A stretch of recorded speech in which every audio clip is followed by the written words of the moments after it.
Tandaan ang tamang paraan ng paghuhugas at paglilinis ng kamay upang makaiwas sa iba't ibang karamdaman. Basain ng tubig ang mga kamay at sabunin. Unang sabunin ang mga palad at ang likod ng mga kamay. Kuskusin na maigi ang pagitan ng mga daliri at maging ang mga kuko. Isunod ang pagitan ng mga hinlalaki at kuskusin ng paikot ang mga dulo ng mga daliri sa magkabilang palad. Banlawang mabuti ang mga kamay sa malinis na tubig at patuyuin ang mga kamay gamit ang single-use towel o air dryer. Basta't sama-sama at laging handa, kaya natin to!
Susunod na programa ay rated PG. Ito ay nangangailangan ng patnubay at gabay ng magulang para sa mga batang manonood.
Ang mga sinimulan ng mga dakilang alagad ng sining ay ang mga piraso ng ating nakaraan na nagpapaalala sa ating kasalukuyan kung ano ang ating pinanggalingan at mga pinagtagumpayan bilang bayan.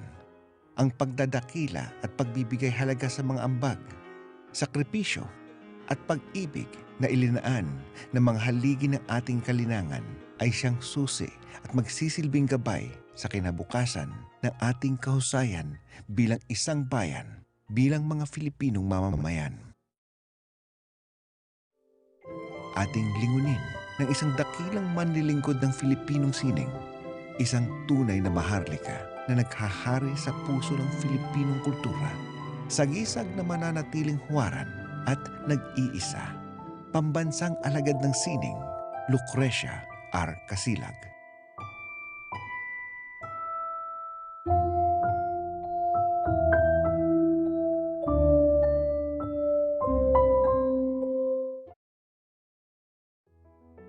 Sa nakararami, kilala si Binibining Lucrecia Casilag bilang Tita King, isang palayaw na tumatak di lamang sa kasaysayan ng Filipinong sining at kultura, kundi pati sa puso at alaala ng hene-henerasyong mga artista sa bansa at sa buong mundo. ang kanyang iba't ibang bahaging ginampanan bilang kompositor, guro, dalubhasang sining, pinuno, at tagapagtaguyod ng mga layunin at adhikaing pangkultura ay kanyang buong pusong pinaglingkuran at ng buong katapatan. Ang kanyang buhay na ipinagkaloob at pinagkaisa sa tungkulin ay hindi matatawaran at kailanman hindi malilimutan. Si Kasilag, ang masasabi ko, siyang original Filipino music. Kasi ang music niya, pinagsama-sama niya yung more than 7,000 islands natin na tinawag na Pilipinas. If I may quote the book, she is an artist for the world who brings the East and West together. Ikatlo, sa 6 na anak na mag-asawang Marshall Kasilag Sr., isang respetado na distritong enhinyero at Asuncion Roses, guro at violinista solfegyo.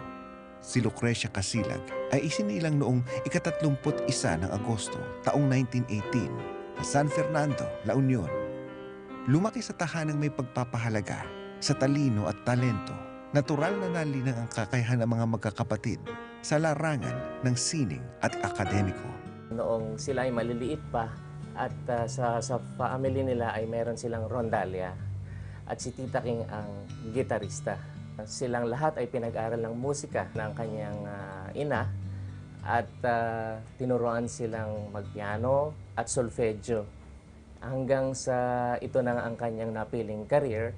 When she was composing, it was usually she does it early morning madaling araw, siguro mga 1 or 2 a.m. And then I would hear her on the piano, tung tung tung mga ganun. So, yung sabi ko, naku, nagko-compose si Tita King.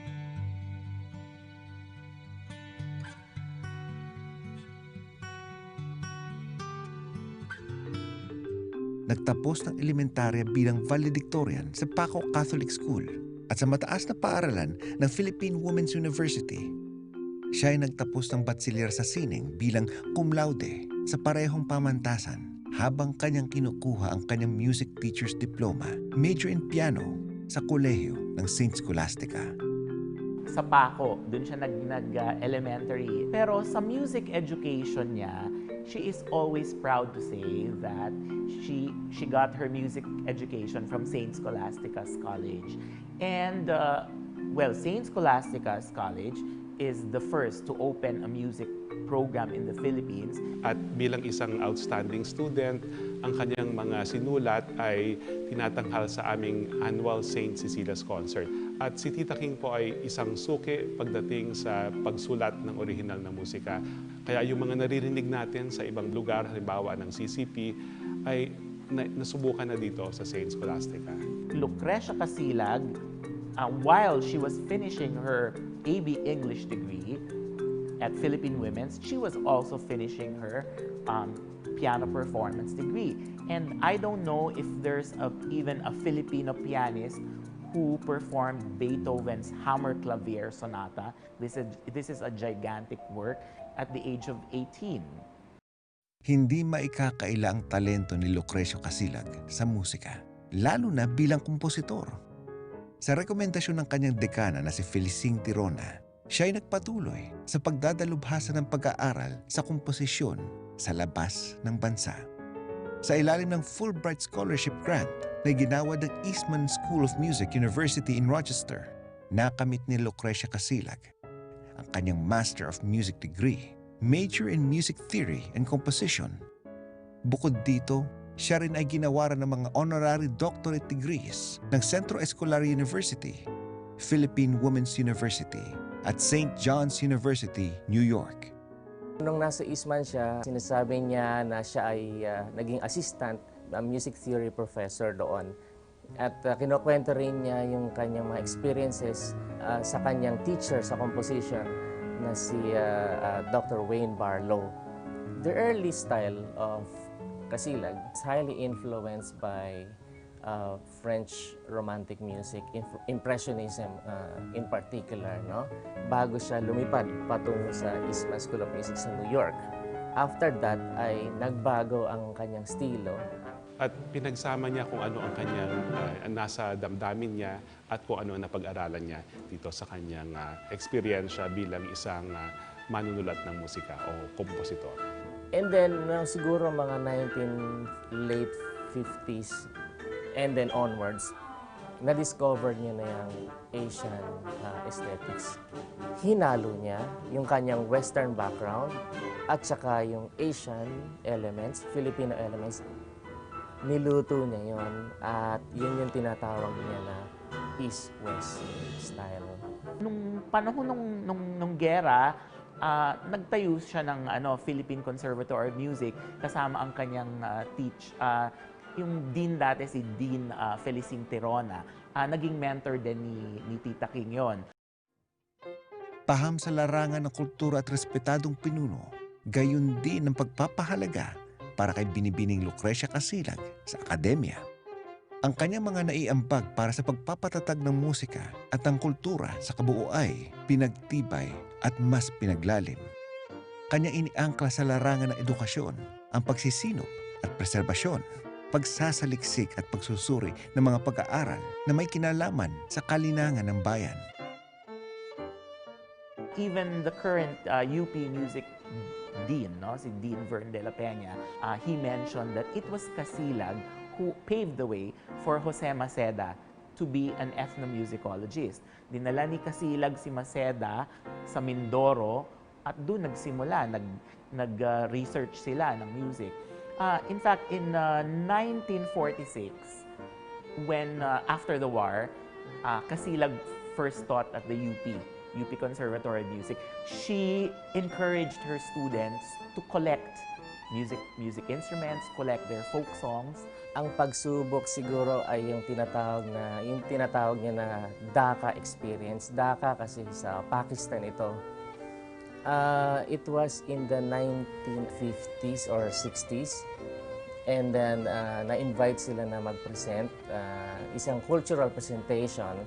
Bawat bansa sa Asia ay nandun at sila ang delegasyon mula sa Pilipinas.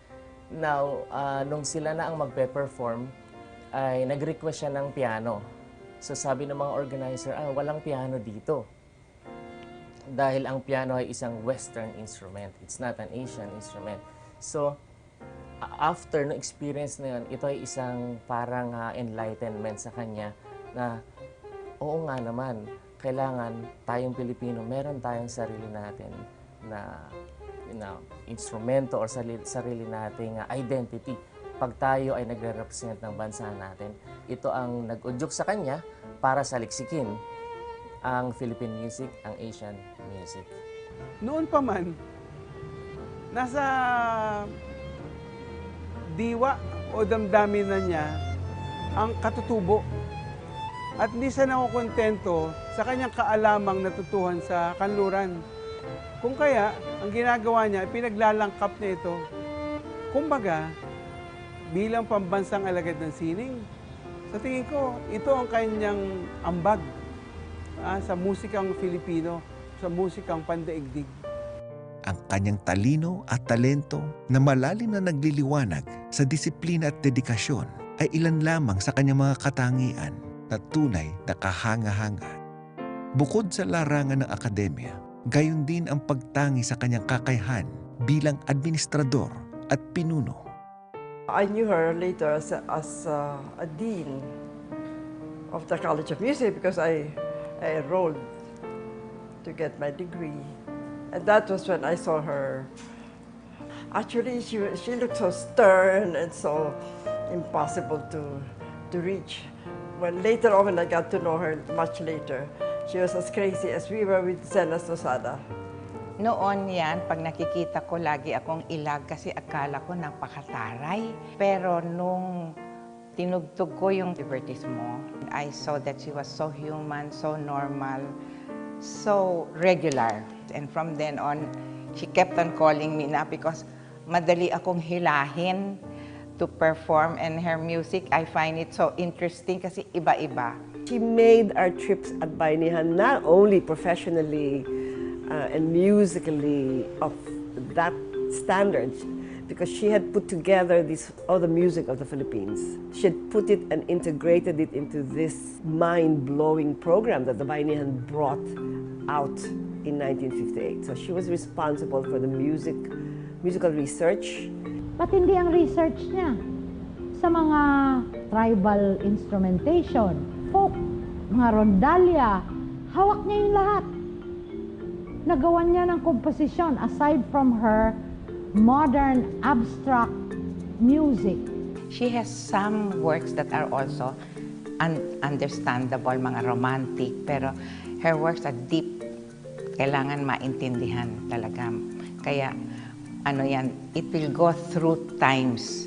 Kinover niya yung lahat, so I'm not surprised that she became the first lady of Filipino music.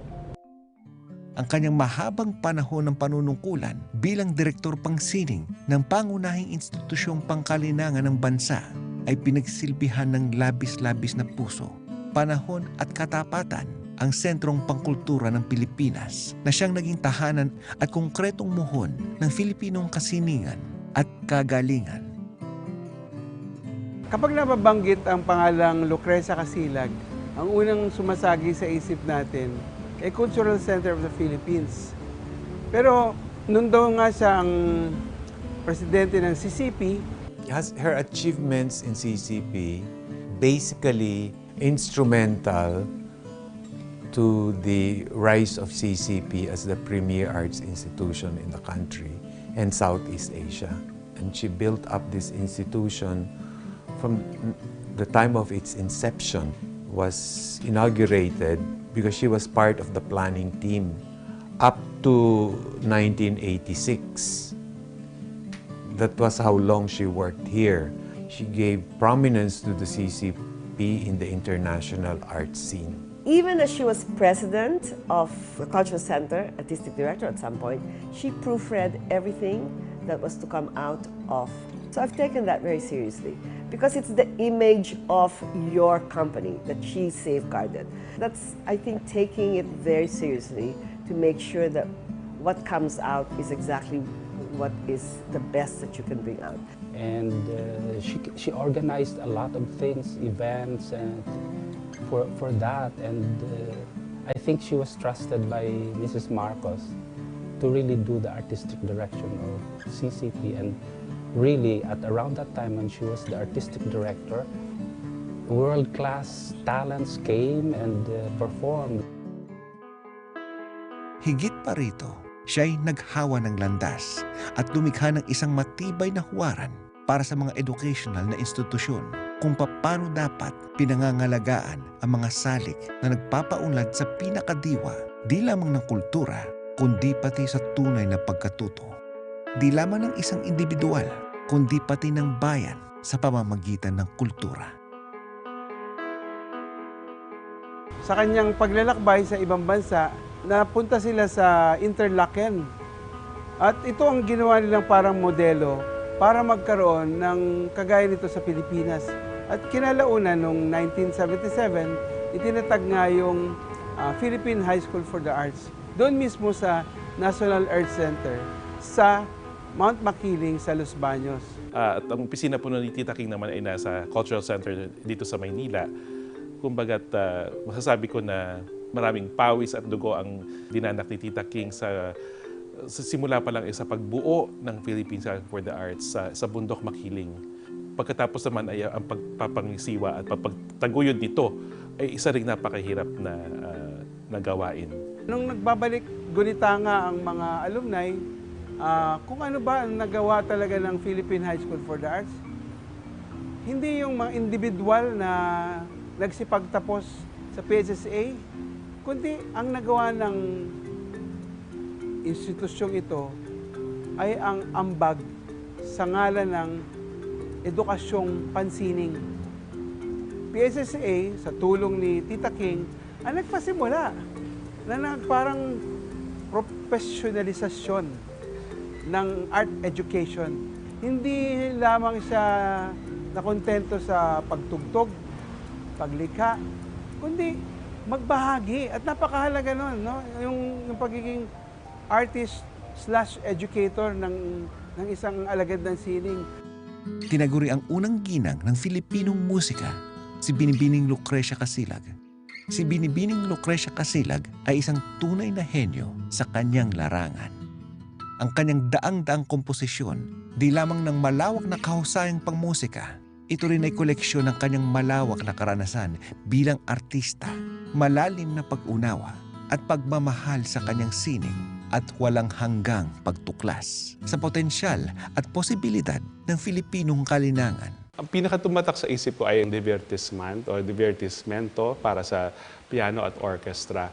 Kasi high school pa lang ako noon ay napapanood ko na ang Ballet Philippines na sinasayaw nila ang musikang ito.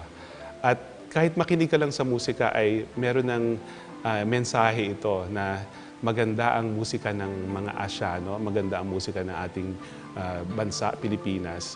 Tapos pag sinabayan pa ito ng sayaw ay nagkakaroon pa ng mas espesyal na kahalagahan ang kanang musika. She composed it pa in 1960 eh.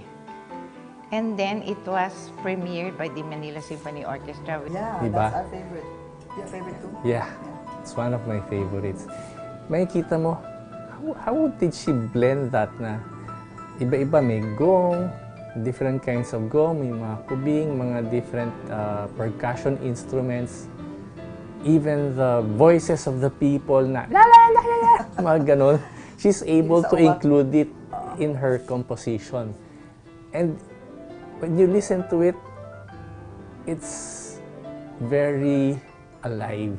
Tutugtog yung soloist, biglang yung kulintang pala at yung tinutugtog na rhythm, singkill rhythm. So, pagdating sa concert stage, sabi nga ng mga taga Philippine Philharmonic Orchestra, nung nag-tour sila sa Europe, yung composition ni Casilag ang pinalakpakan. Kasi sabi na, hey, this is Filipino. Sa Ang Sultan, kumbaga. No? So, ito yung palagay ko pinakakilala na para sa akin dahil napapanood ko noon yung performances na ito sa CCP na may kasamang orchestra at may mga indigenous Filipino instruments. No? So one of the more successful ones was a choreography by Henry Karingal called Ang Sultan, which I think is one of the gems of Philippine dance repertoires. For Ang Sultan. And so, memoryado ko yan from beginning to end. Yung note for note.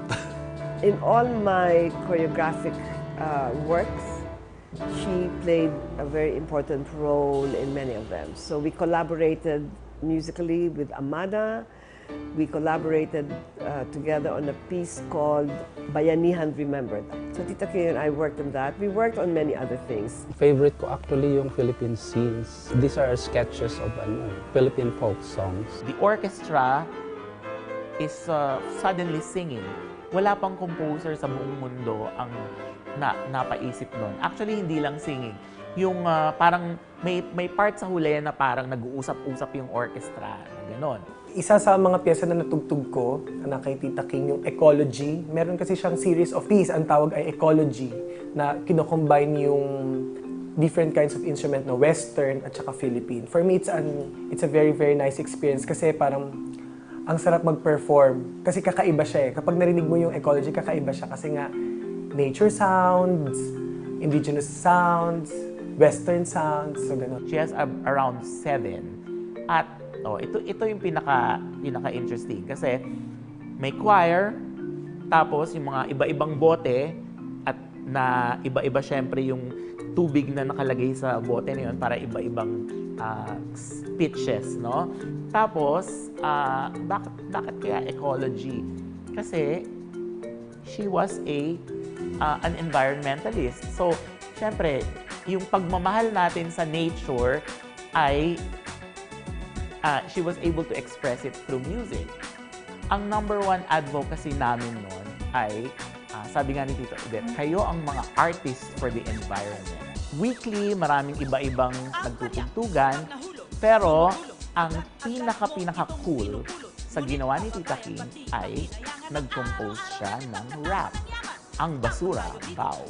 Yun. Tapos linagyan niya, ang kagandahan kay Tita King, yung rap na yon ginawa niyang talagang Pinoy na ginigyan niya ng ethnic instruments na dun nakilala si Tita King eh. Tapos, siya mismo ang nag-rap, ang basura.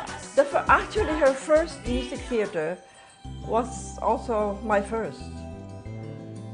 The Larawan ng Kababaihan, Maskara at Mukha. See, that was my first music theater piece where I cast myself as Sisa. And then her last was also mine and hers. This one is so Asian that we staged it Asian style talaga. The musicians who played the composition were her musicians at the Philippine Women's University, the Asian Ensemble. Si Tita King hindi lang as a music composer. In fact, sa larangan ng teatro, marami siyang collaborations with Rolando Tino. Sa larangan ng sine, yung Waywaya ni by F. Chunil Joseno and then directed by Lamberto Avellana, ang gumawa ng music si Kasilag. You know, I just saw the movie Waya. I went there principally to see what music she provided, scoring. Oh my gosh, she was already using all this kalembang, as the First Lady used to call it, mga kalembang.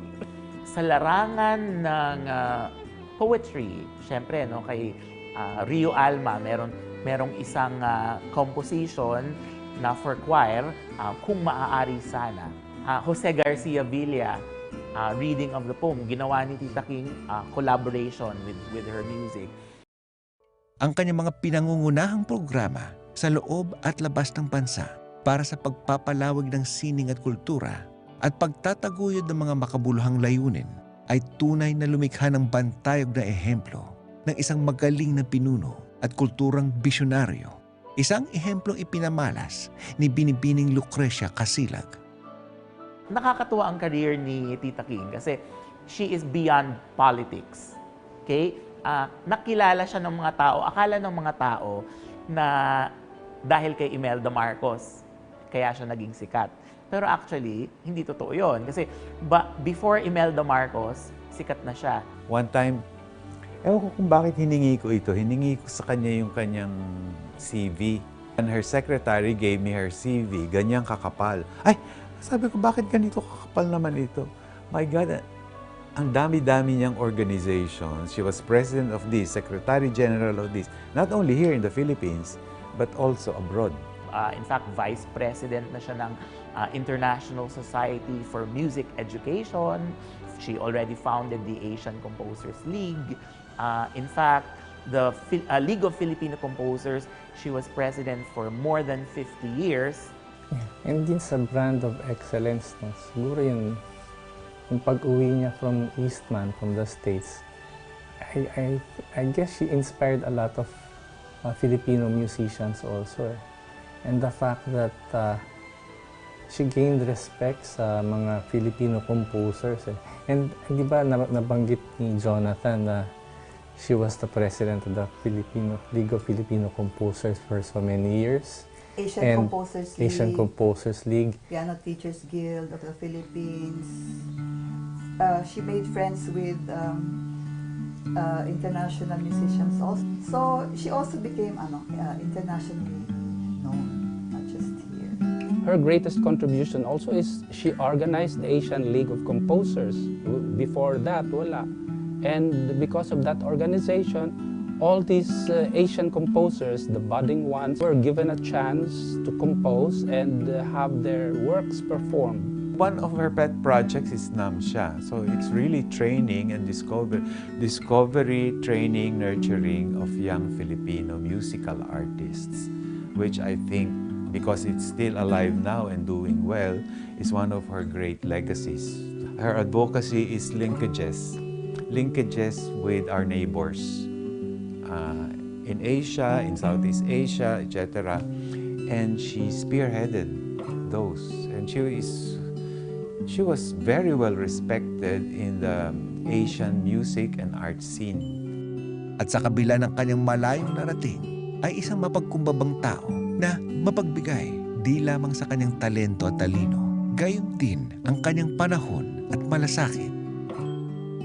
Isang itinuturing na kaibigan at ina ng marami.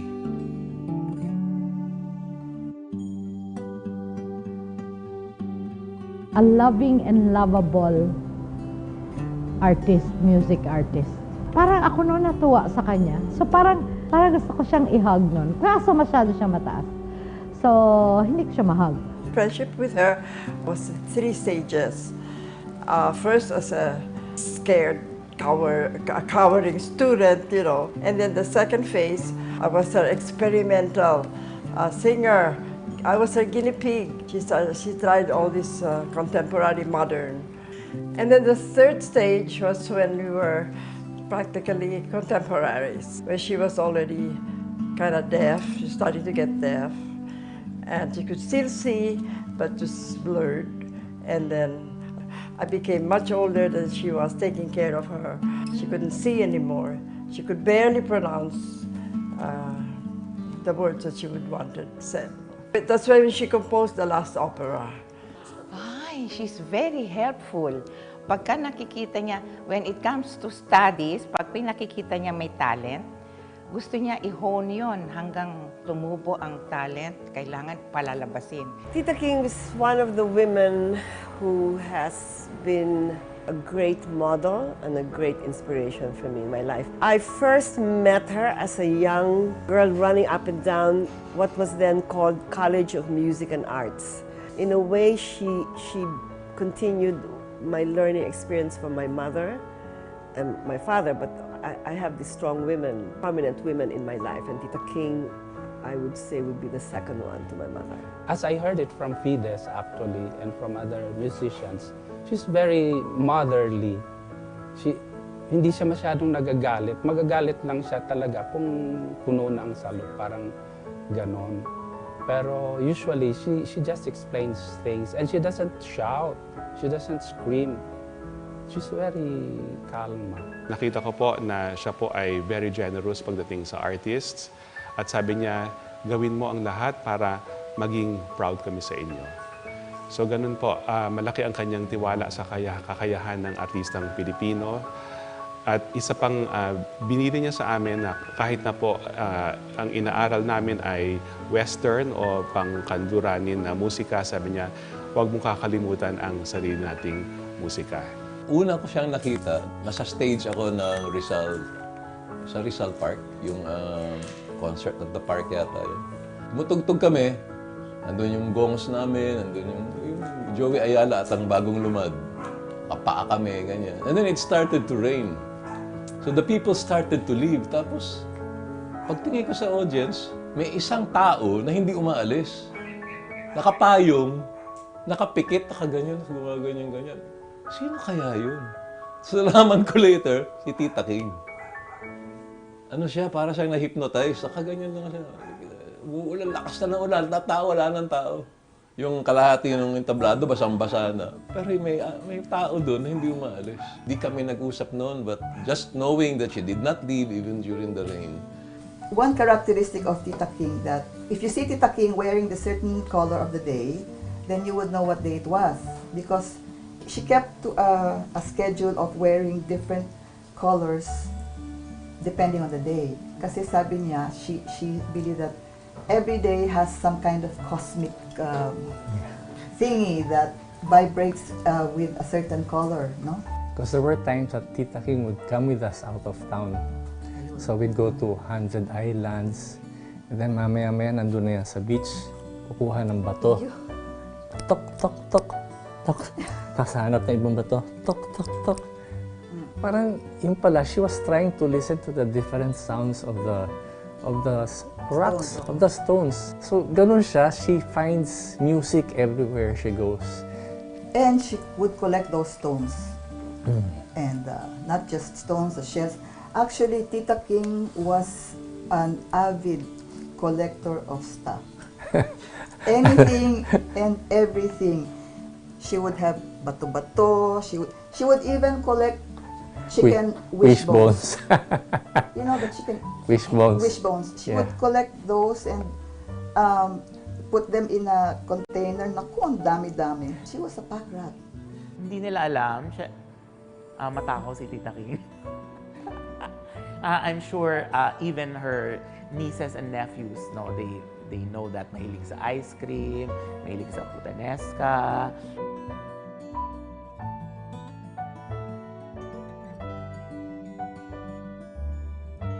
Sa napakaraming buhay at pusong kanyang natimo, mapa sa kanyang musika at panunungkulan ay tunay na di matutumbasan ang kanyang kadakilaan ng mga parangal, pagkilala, gawad na natanggap ni Binibining Lucrecia Casilag sa kanyang buhay.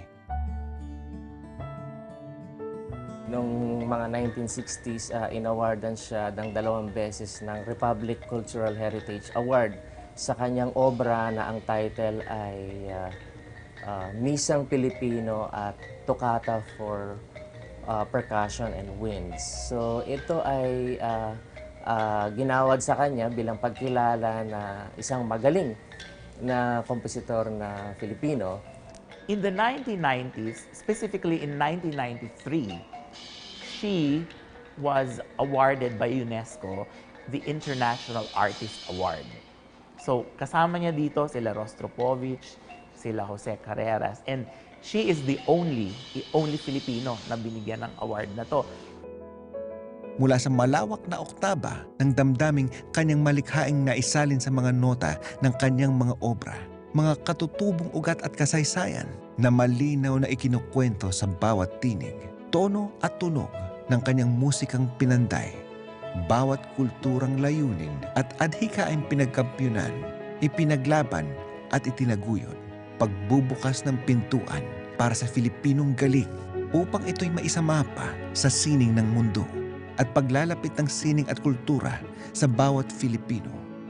Ang buhay ni Binibining Lucrecia Casilag ay kanyang inialay ng buong buo at buong puso.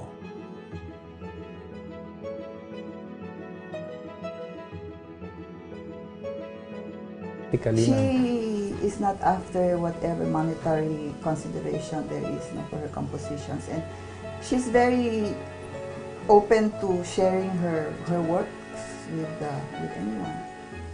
And she's not after the fame or the glory.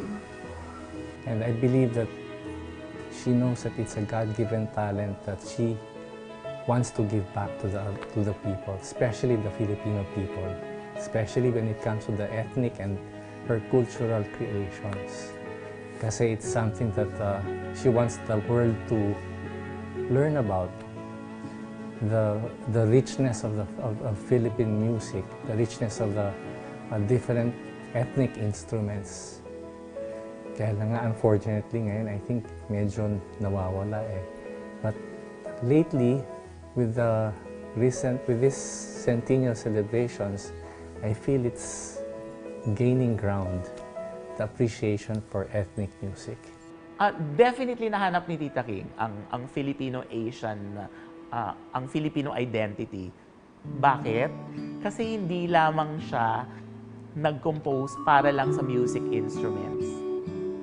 In-explore niya ang world of dance, in-explore niya ang world of theater, in-explore niya ang Filipino literature, in-explore niya even the world of visual arts and all the art fields, even in film. She definitely explored everything that's Filipino, even in our own ethnic and indigenous folk art. Well, she gave us that wealth, that amazing wealth of her musical compositions, but she also put the Philippines on the map because she was very well respected all over the world, but especially in Asia. She was always somebody that musicologists, composers, musicians looked up to. Mahalin mo yung gamitin mo, mahalin mo, pakinggan mo, enjoy what you have, and then teach. Because that is a way to get respect, a way to save your life, is to be known as a teacher. Yung halaga ka sa komunidad. Pero ang naririnig ko kay Tita King, pulso ng mga katutubong tunog. Pioneer siya ang nagbigay daan upang kilalanin natin ating sariling musika at isama dito ang ating napag-aralan sa kung saan mang bansa tayo nagpakadalubhasa. At pinapakita niya na ang ating musika ay pwedeng makipagtagisan sa musika ng ibang mga bansa na dapat ito ay ating ipagmalaki. Unang-una, siya ang nagmulat sa atin, especially sa younger generation, sa kamalayan sa Philippine Asian music. Kung saan ang bansa natin ay talagang mas dominating ang Western tradition, isa siya sa mga vanguards or pioneers ng kultura natin. I think the reason why I resonate more to Lucrecia is because of her Asianness. Kumbaga, single-handedly, she carved or she trailed or blazed a path that was never passed before or that has never been there.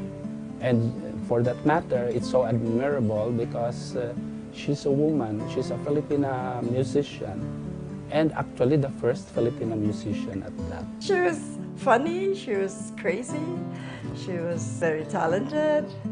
She knew, she had a lot of focus, she knew where she wanted to go, because she was one of the first to go into really Asian, Southeast Asian mode. Kagulat-gulat na dekada 50, dekada 60, dekada 70, yung pananaw niya, maaaring siya lang nag-iisip o kakaunti lamang sila nung panahon nung nakagaya niya. At nung pagkaraan ngayon sa panahon natin, marinig natin, aba, nagawa na pala yon ng mga Lucrecia Casilag.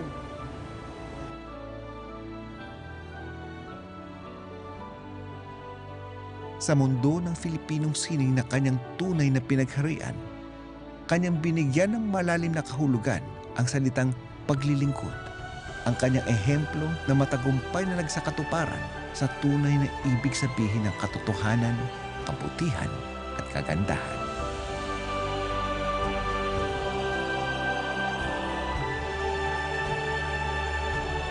Binibining Lucrecia Casilag, inspirasyon ng kalinangang Filipino, pambansang alagad ng sining sa musika.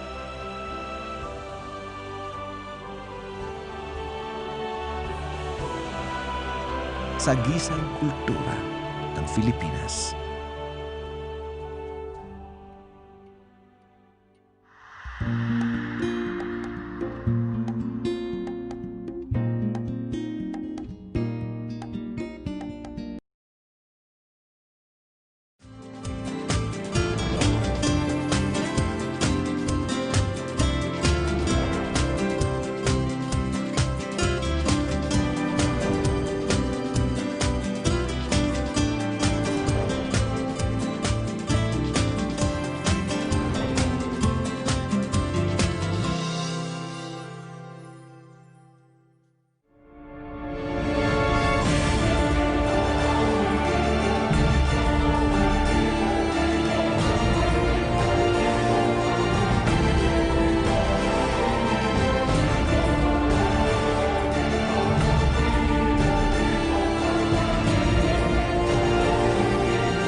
You who dwell in the shelter of the Most High, who rest in the shadow of the Almighty, say to the Lord, my stronghold, my refuge, my God in whom I trust.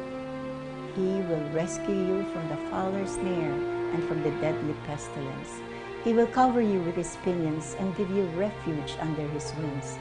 His faithfulness is your shield. You shall not fear the terror of the night, nor the arrows that fly by day, nor the pestilence that stalks by night, and the plague that destroys by noonday. 1,000 may fall at your side, 10,000 at your right hand, but nothing shall befall you. Look and see how the wicked are repaid. Because he clings to me in love, I will rescue him, says the Lord. I will protect him, for he knows my name.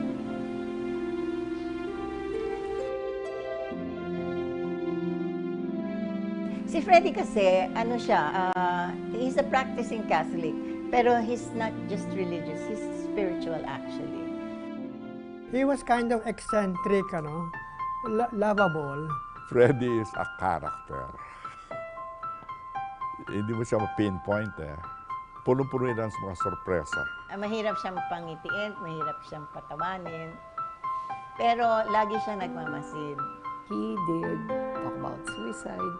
He dared tackle lesbianism kahit hindi niya play.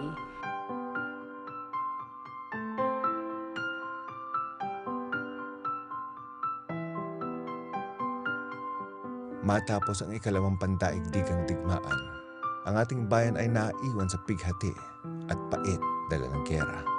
Bukod sa ekonomiya at piskal na aspeto ng bansa, natupok din ang digmaan ng pag-iisip at pinakadiwa ng bayan. Sa kabila ng kadilimang naranasan ng mga Filipino noong panahon na yon, isang alagad ng kultura ang nagsilbing tanglaw sa kawalan. Gamit ang kanyang sining at hiraya ng panitikan, itinaas niyang muli ang mahiwagang kurtina ng teatro. Tita Lily was telling her children, los libros de Tito Freddy, the works of Tito Freddy, the manuscripts of Tito Freddy, wag mawala yun. In the midst of war, she was thinking about the works of Tito Freddy. They had to be saved. Ika-22 ng Enero, taong 1910, ipinanganak si Wilfrido Maria O. Guerrero sa mag-asawang Dr. Manuel S. Guerrero, isa sa pinakakilalang doktor sa kanyang panahon, at Elisa Ocampo. Maagang naulila sa ama at maaga ring namulat sa katotohanan ng buhay ang batang si Wilfrido. Sa pagkamatay ng kanyang ama, hindi naging madali ang buhay na naiwang pamilya. Upang makapag-aral ng libre sa Ateneo, siya at ang kanyang mga kapatid ay naging mga koristo. 12 taong gulang lamang si Freddy nang matuklasan ng kanyang tiyahing si Maria Araceli ang kanyang talento sa pagsusulat. Madalas niya itong nakikitang nagsusulat sa mga piraso ng papel at isinisilid ang mga ito sa kanyang aparador. He had a gift for satire, specifically the middle class. He would poke fun at them, and then he had a gift for dialogue. He's credited mostly with being a pioneer in the Philippine drama in English. Estudyante pa lang ay nagsusulat na si Wilfrido Maria Guerrero ng mga dula at maiikling kwento. Ang kanyang unang dula na may isang yugto na No Todo es Risa ay kanyang nalikha ng siya'y high school. Gayon din ang kanyang L.S. Labonroto na nagustuhan ng periodistang si Juan Nolasco at itinanghal ito sa radyo ng 5 beses. Habang ang kanyang mga akdang maiikling kwento sa Espanyol ay madalas na nailalathala sa El Debate, kung saan editor ang kanyang tiyuhing si Fernando Maria Guerrero. Nag-aral sa Universidad ng Pilipinas. Nasa ikalawang taon pa lamang siya taong 1934 nang kanyang matapos ang kanyang unang dula sa wikang Ingles na pinamagatang Half an Hour in a Convent. He's known for several one-act plays, di ba? Most notable of which was Half an Hour in a Convent. Ako yung gumanap na Yolanda doon. Three Rats, kung saan ang gumanap ng mga bida doon ay si Ami Reyes, si Jose Mari Velez na naging kilalang newscaster. I think Donnie Montelibano, 3 sila. And then meron din siyang isang kilalang comedy na Wanted a Chaperone. Diyan lumabas sila Julie Gamboa, puro mga theater stalwarts lahat. The plays of Freddy are actable. There are plays kasi na ang hirap gawin. Parang it's not actor-friendly. Pero ang plays ni Freddy, for some reason, is actor-friendly. Matapos ang 4 na taon niya sa UP, lumisan sa pag-aaral si Wilfrido Maria Guerrero. At tinanggap ang trabaho bilang mamamahayag sa La Vanguardia at proofreader sa Manila Tribune. Simula noon, tuloy-tuloy ang paglikha ng kanyang mga obrang pang-entablado si Wilfrido Maria Guerrero. una siyang nagdirehe taong 1939 nang i-produce ni Fernando Po Sr. ang kanyang mga dula tulad ng Women Are Extraordinary. Si Wilfrido Maria Guerrero bilang miyembro ng nirerespetong Guerrero clan ng Ermita belong to the old rich and with genteel behavior. No? Bihira mo yan madidinig sumigaw. Mula taong 1940 hanggang 1947, nagsilbi siya bilang direktor ng grupong Filipino Players, isang grupong panteatro na kanyang binuo. Nagtanghal ng kanyang mga nilikhang dula at kung saan siya minsan gumanap bilang artista sa entablado. Si Freddie, meron kami naging gumugulgul siya ganyan. Sabi ni Freddie, that's why it's called acting. You don't have to cry a river. You just have to communicate the emotion. Ayaw niya ng OA. Very traditional director, very traditional storyteller and scriptwriter. Walang maraming palabok ba? Kaya yung istorya, madadama mo agad, makikita mo agad yung takbo eh. Walang maraming pasikot-sikot. Because I guess he had the disciplined mind. Aral naman yan, hindi lang dito sa Pilipinas, kundi sa ibang bansa. Pinadala yan to study his craft. No? He won't verbalize what he wants. Kunyari, he will demonstrate how he wants it done. Ganun si Freddie to direct. He tends to exaggerate it so that yung mga artista makukuha ang essence ng gusto niyang makuha dun sa eksenang yon. There was no fooling around when it was showtime. Everyone knew what he was supposed to do, what he was supposed to say. We were amateurs, but Freddie taught us to be professionals. Si Freddie, gaya ng sabi ko, hands-on siya. Pag performance na yan, wala siya sa audience. Nandun siya sa backstage in one of the wings. Kasi naalala ko, wala siyang stage manager to speak of. Ultimo yung sound effects siya ang gumagawa backstage. Pati yata ang marketing siya. Lahat-lahat. In other words, he was a one-man show. Sa loob ng napakaraming taon, nakapagsulat si Wilfrido Maria Guerrero ng mahigit sa 100 dula na itinanghal sa entablado sa iba't ibang panig ng bansa. Umere sa radyo, habang 41 rito ay nailathala. Yung Three Rats was pretty controversial because parang it was ahead of its time. It was about adultery, mga extramarital relations. Yung Half an Hour in a Convent was also controversial because at that time, suicide was a very delicate subject. Yung lahat ng mga plays niya, commentary on society, and hindi siya natakot na isulat yung mga bagay na ito. Hindi siya naging duwag. Ayaw niya ng mga plays na aristrada, which means ayaw niya ng artsy-fartsy plays. Gusto niya, stick to the material. Each material would demand a certain style, its style. No quiero aristrada. Ganun siya. Taong 1947, nailathala ang kanyang unang librong 13 Plays. Isa sa mga unang bumili ng kanyang libro ay ang presidente ng Universidad ng Pilipinas na si Bienvenido Gonzales. Sa kanilang pagkikita, inalok ng presidente ng UP si Wilfrido maging katuwang na guro at direktor ng grupo ng drama ng universidad. But it was President Bienvenido Gonzales who took him in, and it was unprecedented, I think, to have a faculty without a degree. But he wanted him to handle the UP Dramatic Club. Hindi naman niya tinago yung fact na undergraduate siya eh. Kasi meron naman ding mga nagtuturo, tinatawag na on adjunct professorship sa UP na. Noon, he was given the adjunct professorship. Siguro nung nalang na-nominate siya, tsaka nagkaroon ng ganung technicalities, which again was apparently na-supersede ng kanyang mga achievements. Hindi yan nag-lobby na, sige na, tulungan niyo naman ako. It was the people around him who worked really hard para maging national artist siya. Bilang katuwang na guro at direktor ng UP Dramatic Club, muling pinasigla ni Wilfrido Maria Guerrero ang matamlay na entablado ng universidad.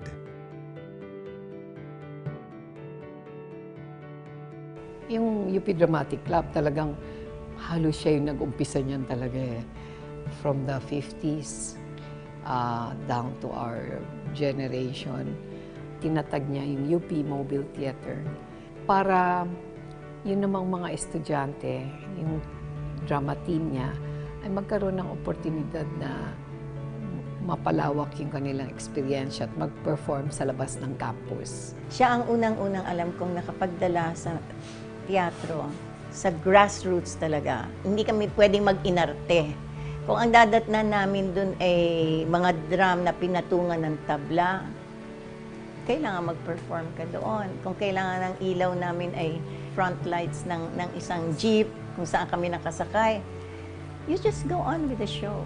Those thousands of children in Luzon, in Visayas and Mindanao who saw kailangan laban ng basketball and salarin, they did not forget that experience for a long time.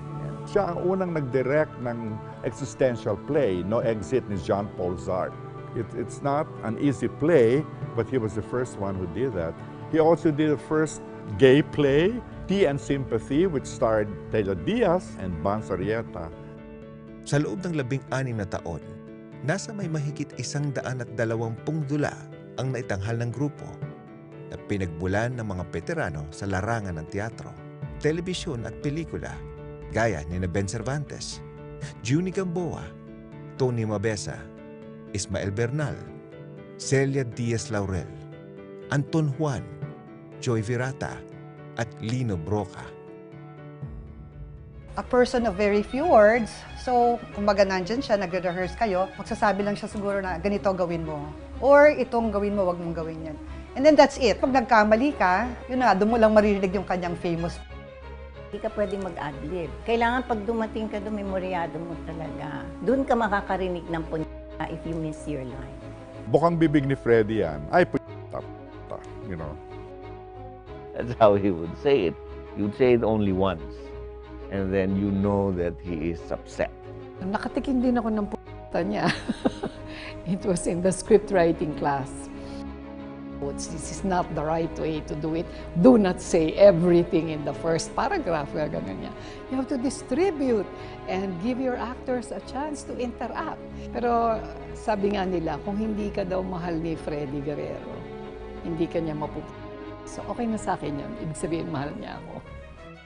Sa loob ng 35 taon ng kanyang paninilbihan bilang guro, mandudula at direktor, ihinatid ni Wilfrido Maria Guerrero ang makulay at makabuluhang sining ng teatro sa iba't ibang panig ng bansa. Ipinaranas niya ang hiwaga ng entablado sa masa habang siya'y patuloy sa paglikha ng mga obrang sumasalamin sa malalim at malawak na kaisipan, kaugalian at kamalayang Filipino. It was an important breakthrough in his career that he was able to have his plays translated into Tagalog para maintindihan ng karamihan ng madlang people. Para dun sa mga millennials na nanonood o nakikinig na meron pong hilig sa drama na ang puso ninyo ay nasa acting or theater, hindi ho siguro magiging kompleto yung history na pag-aaralan natin about our craft kung hindi din natin ituturing na makilala ng lubos pa si Wilfrido Maria Guerrero. And I'm so privileged na he's one of my early mentors. So we miss him. I'm so glad there is a theater named after him. Ang husay, orihinalidad at katuturan ng mga obra ni Wilfrido Maria Guerrero ay nagbigay daan sa entabladong Filipino upang mapanday nito ang pundasyon at pagkakakilanlan ng mga dulang tunay na Filipino. Ang kanyang di mapapantayang ambag sa larangan ng sining panteatro ay patuloy at mananatiling buhay sa mga linya at karakter ng kanyang mga dakilang dula. He's being a member of a very affluent clan, a very prestigious clan, well-revered yung mga Guerrero. Nakapag-aral siya sa ibang bansa. Pero hindi niya iniwan ang UP. Talagang he stayed with UP until his death.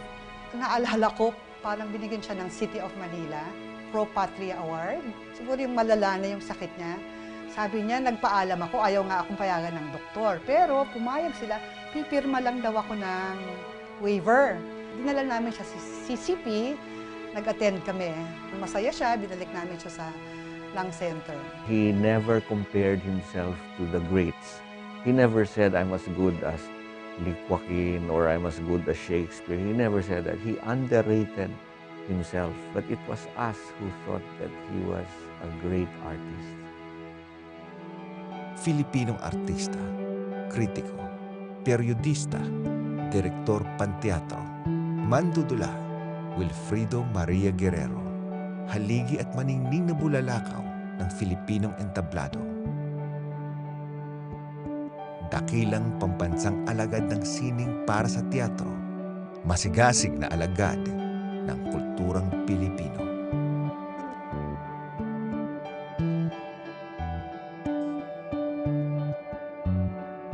Sa gisag kultura ng Pilipinas.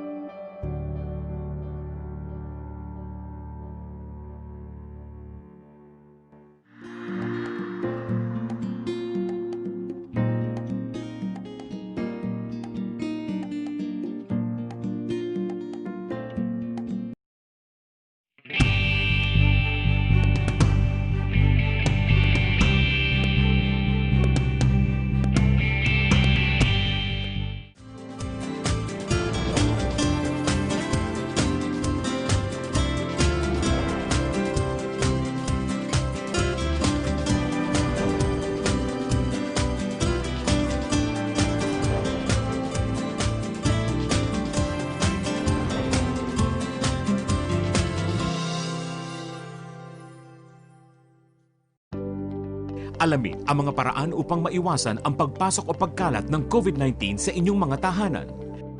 Kung kinakailangan lumabas ng bahay, ugaliing magdala ng alcohol o hand sanitizer. Huwag ring hawakan ang inyong mukha habang nasa labas ng bahay. Kapag nakauwi na sa inyong mga tahanan, i-disinfect ang inyong ginamit na sapatos hanggang swelas nito at huwag na itong ipasok sa loob ng inyong tahanan. Siguraduhin ding ihiwalay ang mga damit na inyong isinuot at agad itong labhan gamit ang detergent soap at bleach. Itapon sa nakabukod na basurahan ang gloves at face mask na inyong ginamit. Maglagay rin ng alcohol o sanitizer malapit sa pintuan. Ilagay ang bag at iba pang mga gamit na dinala sa labas sa isang kahong malapit sa inyong pintuan. At linisin ang mga ito gamit ang bleach at tubig o 70% alcohol. Ugaliin din maligo at maglinis agad ng katawan pagdating sa bahay. Basta't sama-sama at laging handa, kaya natin to!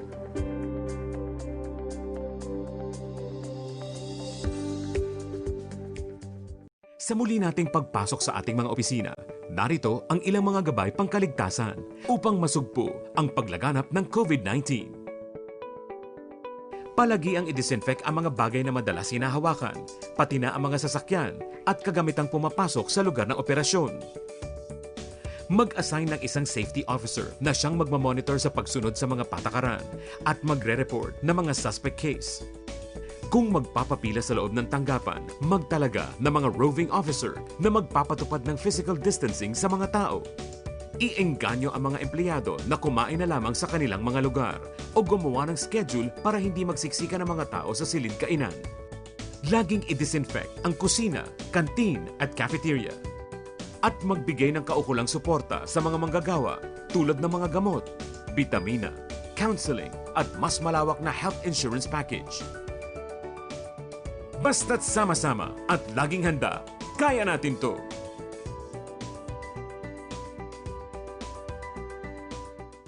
Health Watch, alertong pangkalusugan. Sa ilalim ng Republic Act 10152 o Mandatory Infants and Children Health Immunization Act of 2011, ang lahat ng bata mula 0 hanggang 5 taong gulang ay kinakailangan magpabakuna laban sa tuberculosis, diphtheria, tetanus, pertussis, polio, tigdas, beke, tigdas hangin, hepatitis B at influenza. Wala pong dahilan para mag-alala dahil libre, ligtas at mabisa ang lahat ng bakuna. Magtungo lamang sa inyong pinakamalapit na health center o pampublikong ospital. Huwag nang isugal ang kalusugan ng mga bata. Ipabakuna na sila ngayon na! Isang napapanahong paalala mula sa inyong PTV para sa bayan.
Susunod na programa ay rated PG.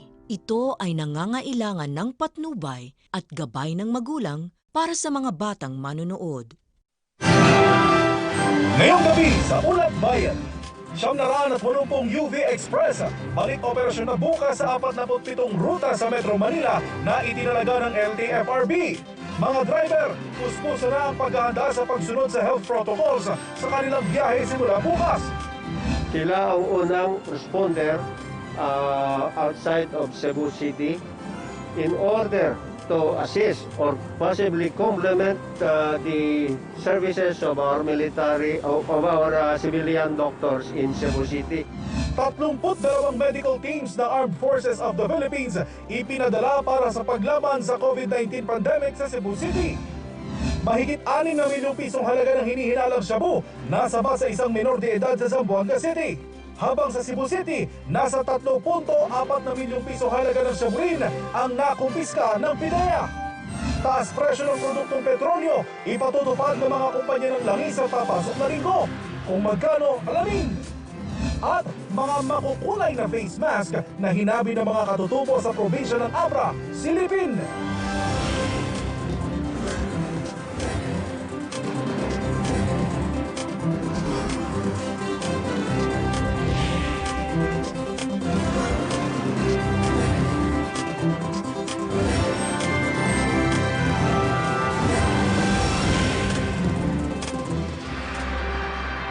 Magandang gabi Pilipinas. Makakabiyahe na simula bukas ang mga UV Express sa Metro Manila at mga kalapit na lalawigan. Ito'y bilang karagdagang transportasyon sa publiko habang ipinatutupad ang General Community Quarantine. Paalala ng LTFRB, walang taas singil sa pamasahe at dapat sundin ang mga panuntunan laban sa COVID-19. May ulat si Ryan Lisiges, live.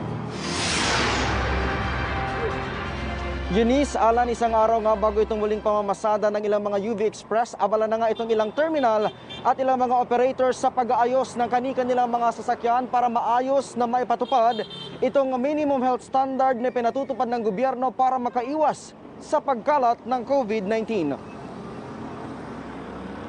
Inabutan pa ng aming team ang ilang drivers sa terminal na ito dito sa San Mateo, Rizal na naglalagay ng plastic cover separator sa loob ng kanilang UV Express bilang paghahanda ng kanilang mga sasakyan sa muling pamamasada bukas. May mga marker na rin ang mga upuan sa loob para sa physical distancing. Nakahanda na rin ang mga alcohol at foot bath na tatapakan ng mga pasahero bago sumampa sa mga sasakyan. Bagamat hindi pa lahat makakapamasada bukas ang kanilang mga unit, masaya pa rin ang operator na ito dahil kahit paano ay makakapaghanap buhay na ang ilan sa kanyang mga drivers. Sa nasa 150 units niya kasi, nasa 10 pa lang Eunice at Alan ang maaring makabalik biyahe bukas na may rutang San Mateo Ayala Avenue. Wala ring problema sa operator na ito kung wala pang aumento sa pamasahe. Paliwanag nito na mas maigi na ito kaysa sa mahigit 3 buwan na wala pa silang pinagkakakitaan.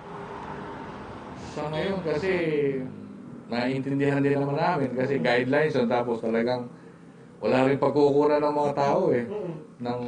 Siguro, tiyaga na lang muna para pag dumating na yung talagang normal, di back to normal na yung pamasahe rin. Handa rin silang ipatupad ang 50% seating capacity. Kaya naman mula sa 18 pasahero sa mga van na ginagamit bilang UV Express, magiging 8 hanggang 9 na lang ito. Yung 50% napakalaking epekto pa rin sa isang driver. Halos talagang bibiyahe sila sa kakulangan at wala na rin makain. Magtsatsaga ng konti para may pambili man lang sila ng makain ng pamilya. And then, yung ibang pasahero naman, mahihatid sa kanilang destinasyon ng pagtatrabaho. Eunice at Alan, batay nga sa abiso mula sa Land Transportation Franchising and Regulatory Board, halos 1,000 na mga UV Express na may biyahe patungo at palabas ng Metro Manila at mga kalapit na probinsya ang inisyal na pinayagan na mag-operate sa 47 ruta simula bukas. Ito'y kasabay nga sa plano ng gobyerno na gradual, calibrated at calculated approach ng Department of Transportation para sa pagbabalik ng pampublikong transportasyon sa Metro Manila sa kabila ng umiiral na General Community Quarantine. Umapila rin ang LTFRB sa mga operators ng UV Express na mahigpit na ipatupad ang guidelines sa ilalim ng Memorandum Circular 2020-025. Kabilang na dito ang terminal-to-terminal na biyahe, no pick-up and drop-off points, hindi maaring dumaan sa EDSA at Commonwealth Avenue, maliban na lamang kung tatawid lang. Mananatili rin ayon sa LTFRB ang kanilang mga pamasahe. Babala naman ang ahensya na sa oras na lumabag ang mga ito sa mga inilatag na kondisyon, ay maaritong pagmultahin at makansila pa yung kanilang prangkisa. Makikita naman Eunice at Alan sa inyong mga TV screens ngayon ang listahan ng mga pinayagang ruta ng UV Express simula bukas.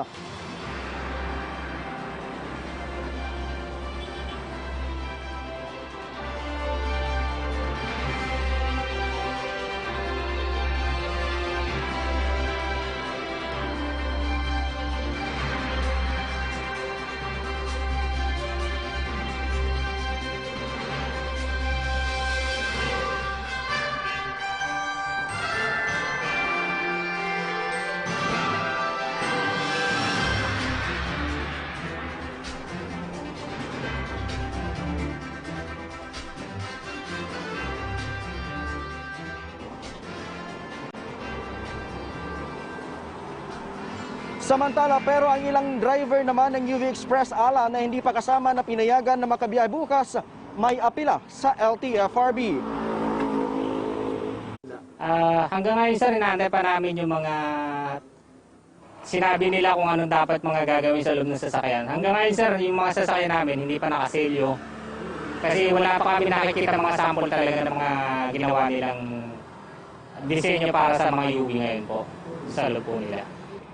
Eunice at Alan, sa ating pagkikipag-usap nga sa operator ng terminal dito sa San Mateo, Rizal, sinabi nila na hindi pa nila alam kung anong oras yung magiging first trip ng kanilang biyahe bukas dahil magdedepende nga ito doon sa mga pasahero na magsisidating sa terminal na ito. Dahil ayon sa kanila, naka-work from home pa kasi itong ilang mga empleyado. Bagamat sinasabi nila na sigurado naman sila, Eunice at Alan, na hindi magiging zero itong kanilang biyahe bukas dahil kanina pa lamang ay meron ng pila nila na nagtutungo sa terminal na ito para magtanong kung tuloy ba itong biyahe ng kanilang mga UV Express bukas. Yan ang munang latest mula dito sa San Mateo, Rizal. Ryan Lisiges para sa Bayan. Samantala, tiniyak ng Malacanang na patuloy na tinutugunan ng pamahalaan ang pangangailangan ng mga jeepney driver na naapektuhan ng COVID-19 crisis. Ipinaliwanag ni Presidential Spokesperson Harry Roque na batid at nauunawaan ng pamahalaan ang kanilang sitwasyon. Matatandaan na nawagan ng mga jeepney drivers na payagan na silang makabiyahe sa kalsada. Masusi namang pinag-aralan ng Department of Transportation kung paano may patutupad ang safety protocol sa mga tradisyonal na jeep. Ito'y para maiwasan ang pagkalat ng COVID-19. Inaasahan na sa susunod na linggo, posibleng ilabas ang desisyon hinggil sa operasyon ng mga tradisyonal na jeep. Binigyan din ba ng Malacanang na patuloy ang ibinibigay na subsidiya ng pamahalaan para sa mga driver na naaapektuhan ng COVID-19 crisis. May suportang binibigay ang pamahalaan sa mga tsuper at operator na interesado. Kasama na po dito ang 160,000 subsidy kung gusto po nila magpatakbo rin ng modern jeepney.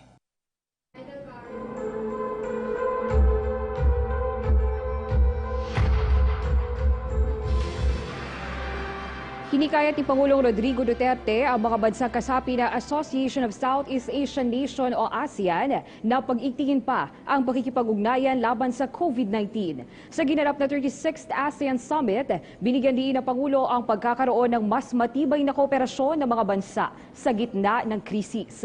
Hinikayat niya rin ang iba't ibang mga leader na i-recalibrate o pag-aralang mabuti ang mga plano para muling makabangon ang epekto mula sa epekto ng COVID-19. Samantala, kabilang din sa mga pinunto ng Pangulo ang pagpapalawak ng kalakalan sa rehiyon, pagpapaigting ng healthcare system at pagpapalakas sa human capital development, lalo't marami ang naapektuhan ng pandemya. We must accelerate the implementation of the connectivity project to build resilient and sustainable regional supply chain. We also want the stronger implementation of the ASEAN Consensus on Protection and Promotion of the Rights of the Migrant Worker. Pumalo na sa 35,455 ang kabuang kaso ng COVID-19 sa Pilipinas ngayong araw. Sa tala po ng DOH as of June 28, nasa 653 ang nadagdag na panibagong kaso, kung saan 485 rito ay fresh cases, habang 168 ang late cases. Gayunman, nadagdagan rin ng 258 ang mga gumaling sa naturang virus. Kaya't sa kabuang bilang, nasa 9,686 na ang mga COVID-19 recoveries. Nadagdagan din ng 8 ang bilang ng mga namatay dahil dyan mahigit 1,200 na ang mga nasawi dahil sa COVID-19. May paglilinaw naman ang Department of Health hinggil sa mga pasyenteng nakaka-recover sa COVID-19. Ayon kay DOH spokesperson Maria Rosario Vergere, lumalabas sa pag-aaral na isang pasyenteng naka-recover sa virus ay hindi na nakakahawa pagkatapos ng 10 araw. Dahil sa mga ebidensyang ito, binago na ng DOH ang protocol sa discharge ng mga pasyente kung saan hindi na kailangan ng 2 negative RT-PCR test. Sa ngayon, may higit 9,000 na ang nakaka-recover sa COVID-19 sa bansa. Kaya nga, ang rekomendasyon ng mga eksperto, hindi mo na kailangang mag-repeat test para sa isang pasyente na positibo kasi alam mo na pagdating ng ika-10 araw and more at wala na talaga siyang sintomas, hindi na siya nakakapanghawa sa ibang tao. As long as the patient do not exhibit symptoms at all, 3 days na, and naka-reach na rin siya ng 10th day niya, nung sakit niya, maaari na siyang i-clear ng kanyang physician na pwede na siyang umuwi. Tumulak na patungong Cebu City ang mga medical team ng Armed Forces of the Philippines o AFP para tumulong sa mga doktor sa paglaban sa COVID-19. Pero may panawagan pa rin ng IATF na tulungan ng lungsod dahil sa mabilis sa pagtaas ng bilang ng mga namamatay sa virus.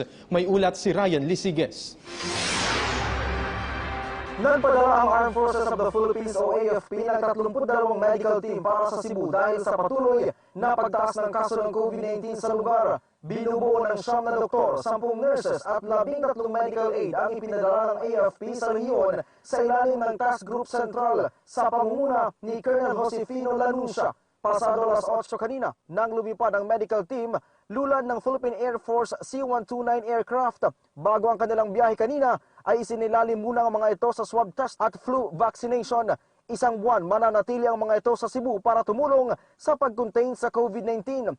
Sila ang unang responder outside of Cebu City in order to assist or possibly complement the services of our military, of our civilian doctors in Cebu City, both government hospitals and civilian hospitals. They are also organized there in Cebu, but we are sending these military doctors to provide the necessary leadership at this time of an emergency. Matatandaan na hindi ito ang unang pagkakataon na nag-deploy ang militar ng medical team para sa kinakaharap na pandemya. Katunayan, mahigit 400 na medical personnel ang kanilang naipadala sa iba't ibang quarantine facilities tulad na lamang ng Ninoy Aquino Stadium, World Trade Center at Rizal Memorial Coliseum dito sa Metro Manila. Maliban dito ay nasa 1,500 rin na doctors, nurses at medical auxiliary ang na-deploy sa iba pang military treatment facilities. So malaki po ang kanilang mga experience. So marunong po sila sa testing Marunong din po sila sa tinatawag natin sa quarantining.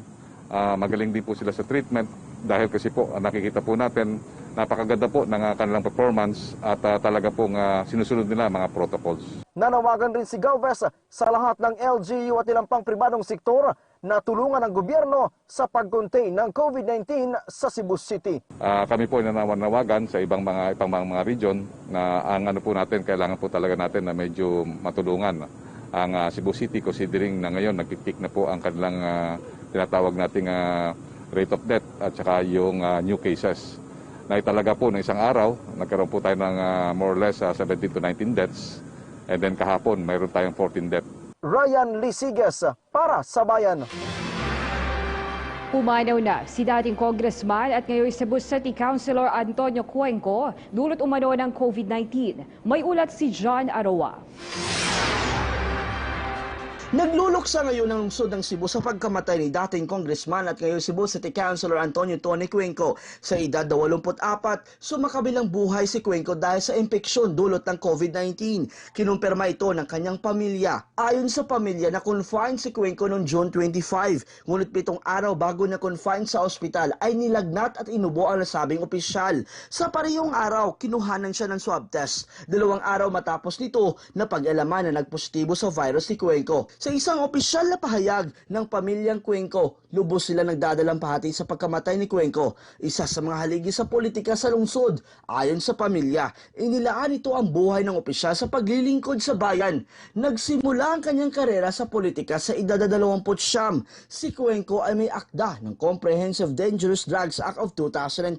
Naging Secretary General din siya ng Asian Parliamentary Assembly noong 2010. Siya ay apo ni former Senate President Mariano Jesus Cuenco. Samantala, ang lungsod ng Cebu ay nakapagtala ng 4,831 na COVID cases, 2,439 ang gumaling at 150 na ang nasawi matapos nakapagtala ng 14 na casualties kahapon. Sa kasulukuyan, nasa 2,242 na ang active cases. Mula sa PTV Cebu, Jana Rua, para sa Bayan. Sa gitna po ng pandemya at patuloy na lumulubong COVID cases at pagtaas ng kaso ng mga namamatay sa Cebu City ay nakararanas na rin ng krisis sa mga pampublikong sementeryo. Kaugnay niyan, nagdesisyon na ang city government na magganap ng bakanting lote para gawing sementeryo para sa mga pasyenteng nasawi dahil sa COVID-19. Ayon kay Cebu City Councilor Dave Tumulak, puno na ang mga sementeryo, gayon din ang mga funeral services. Nakadagdag pa ang mataas na singil sa cremation. Base sa datos ng Cebu City Health Office, hindi bababa sa 10 kada araw ang nasasawi sa lungsod dahil sa virus. Inaasahang iaanunsyo bukas si Pangulong Rodrigo Duterte ang ipatutupad na community quarantine para sa susunod na linggo sa iba't ibang bahagi ng bansa. Patuloy pa rin namang nakikipag-ugnayan ng IATF sa LGUs bago magdesisyon ang Pangulo. May ulat si Mela Las Moras.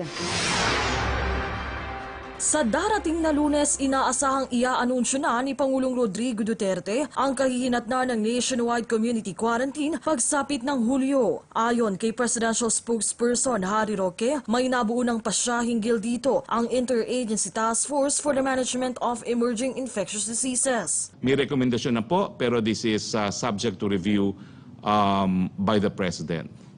Okay, so anyway, the President will announce on or before the 29th, I believe. Maliban naman dito, iniulat ni Secretary Roque ang nilalaman ng bagong IATF Resolution number 49. Dito'y nakasaad ang pagbibigay ng buong suporta ng IATF sa DOLE at DFA sa kanilang pagpapauwi sa mga labi ng mga overseas Filipino workers mula sa ibang bansa na nasawi dahil sa COVID-19. Maliban dyan, sinabi rin sa resolusyon na pinapayagan na ang operasyon ng mga restaurants at cafes sa mga hotels at clubhouses hanggang alas 9 ng gabi basta't hanggang 30% lamang ng venue capacity at susunod pa rin sa naaayong health protocols. Ipinunto rin dito na maaari nang bumisita sa mga sementeryo basta't hanggang 10 katao lamang kada grupo. Bukod naman dyan, may update din ang palasyo hinggil sa mga locally stranded individuals. Talaga naman pong nagkakaroon po tayo ng temporary moratorium sa pag-uwi ng mga local stranded individuals.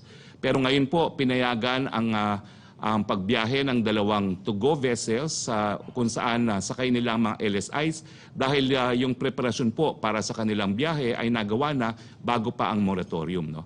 Ito na po yung sigurong huling grupo ng LSIs na pauuwiin nang hindi po binibigyan muna ng PCR test. Maliban dito, sinagot naman ni Secretary Roque ang pahayag ni Vice President Len Robredo hinggil sa mga pagkukulang ng administrasyon sa pagtugon sa pandemya. Git niya, ang paglaban sa COVID-19 ay isang collective effort at hindi nagkulang ang pamahalaan sa pagbibigay ng impormasyon sa publiko sa lahat ng aspeto. Hamon ni Roque kay Robredo, humiling lang siya kung ano ang nais niyang malaman na impormasyon at maaari rin siyang magsumite ng kanyang mga ideya at tiyak na maisasama ito sa talakayan ng IATF.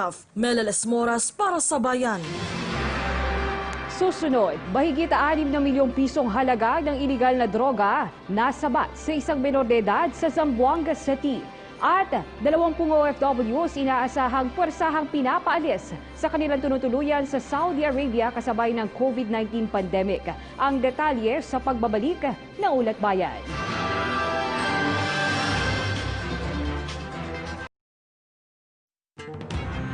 If we give the right information, let us consider that as part of our civic duty.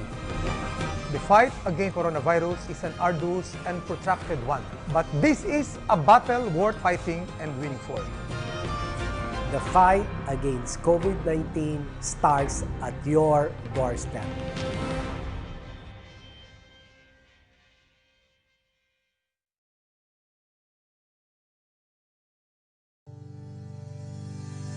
Tuloy-tuloy ang expanded targeted testing ng pamahalaan sa ilalim ng DOH para malabanan ang pagkalat ng COVID-19. Sa ilalim nito, bibigyang prioridad ang mga taong may mataas na panganib na mahawa o magkaroon ng komplikasyon dahil sa COVID-19. Unang itetest ang lahat na may malalang sintomas ng COVID-19, kabilang ang mga pasyente, mga medical professional at mga health worker. At may travel history o close contact sa isang kumpirmadong kaso.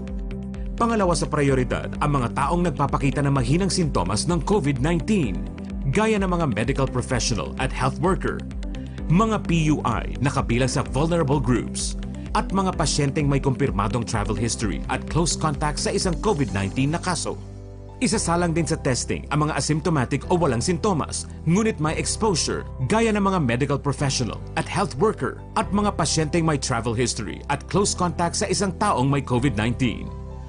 Ang mga sasailalim sa testing ay mananatili sa ospital o isang isolation facility upang ma-monitor at bigyan ng kaukulang lunas.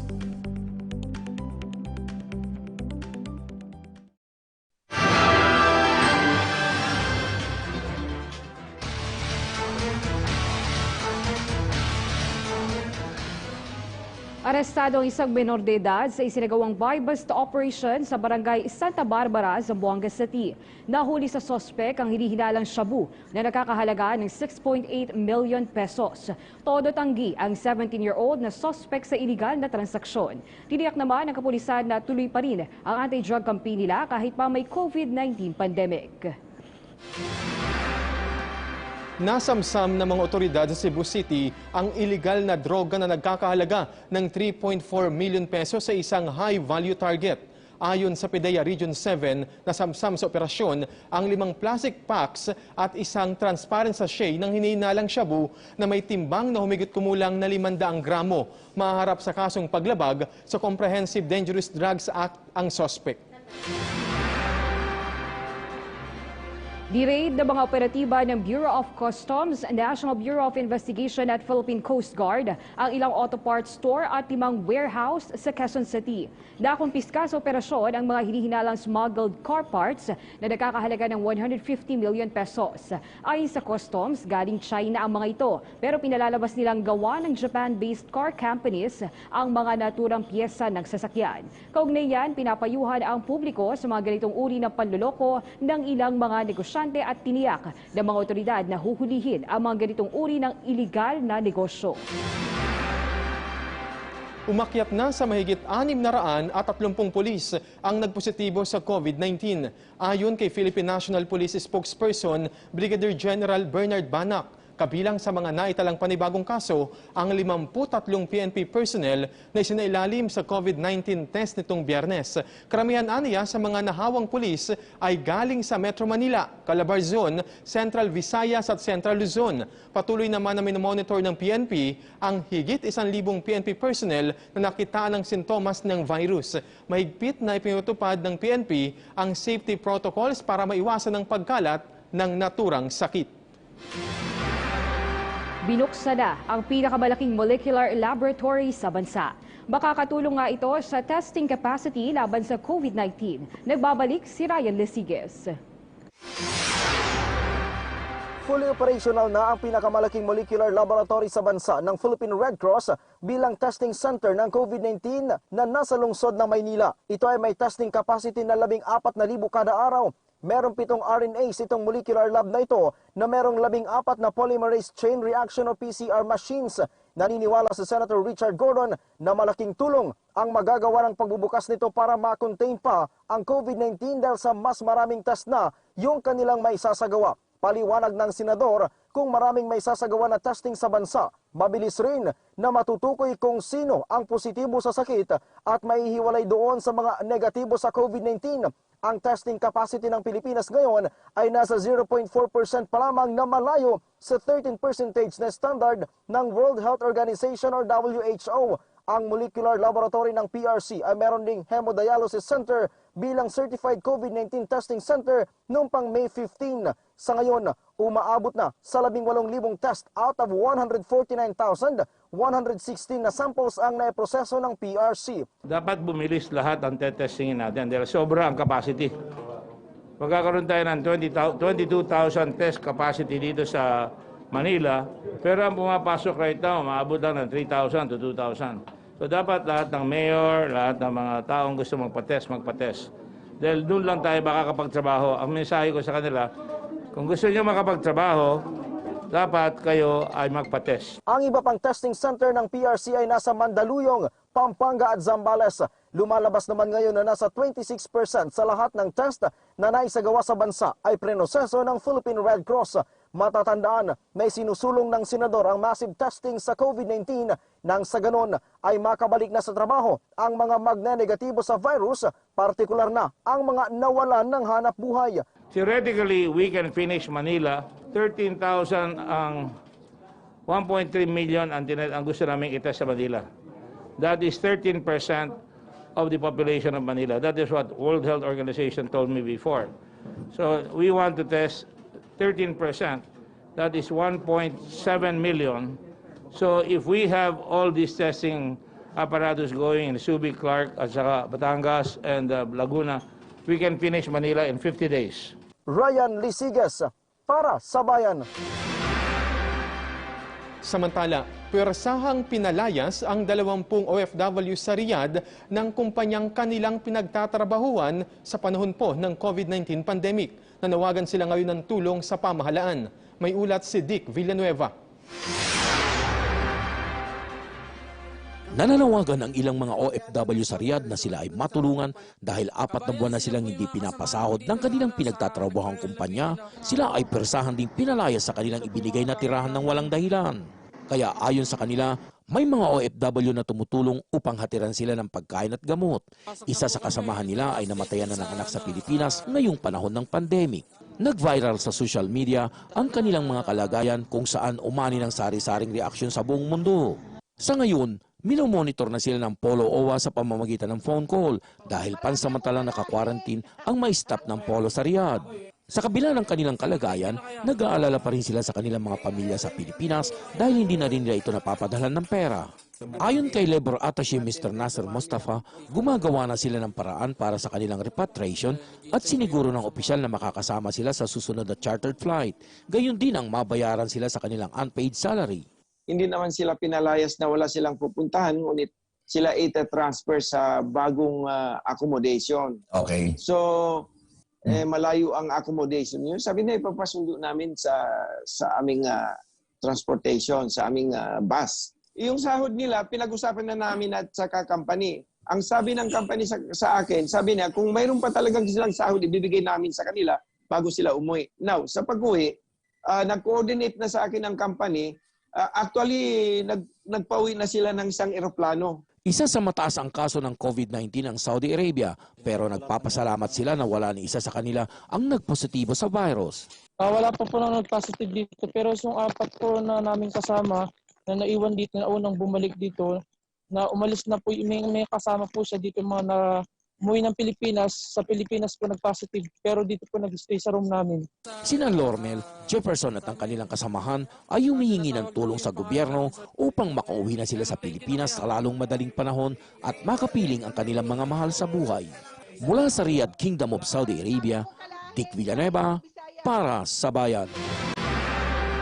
Makipakiusap naman ang Department of Foreign Affairs sa mga OFWs na nais umuwi ng bansa. Ayon kay DFA Migrant Workers Affairs Undersecretary Sara Lu Ariola, mas makakabuti na agad mag-abiso sa kagawaran sakaling hindi natutuloy sa pag-uwi ng Pilipinas. Kamakailan lang ay ilang OFWs ang hindi nag-abiso na hindi sila tutuloy sa kanilang chartered flight.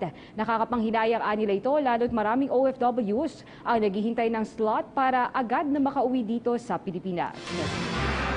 Ang pakiusap lang talaga namin, mga kababayan, pag nagpalista po kayo, simputin naman nyo kami. Kasi po bawat upuan doon talaga binayaran ng gobyerno. At meron talaga, dahil kayo yung tinanggap, may isang Pilipino na hindi makakauwi din.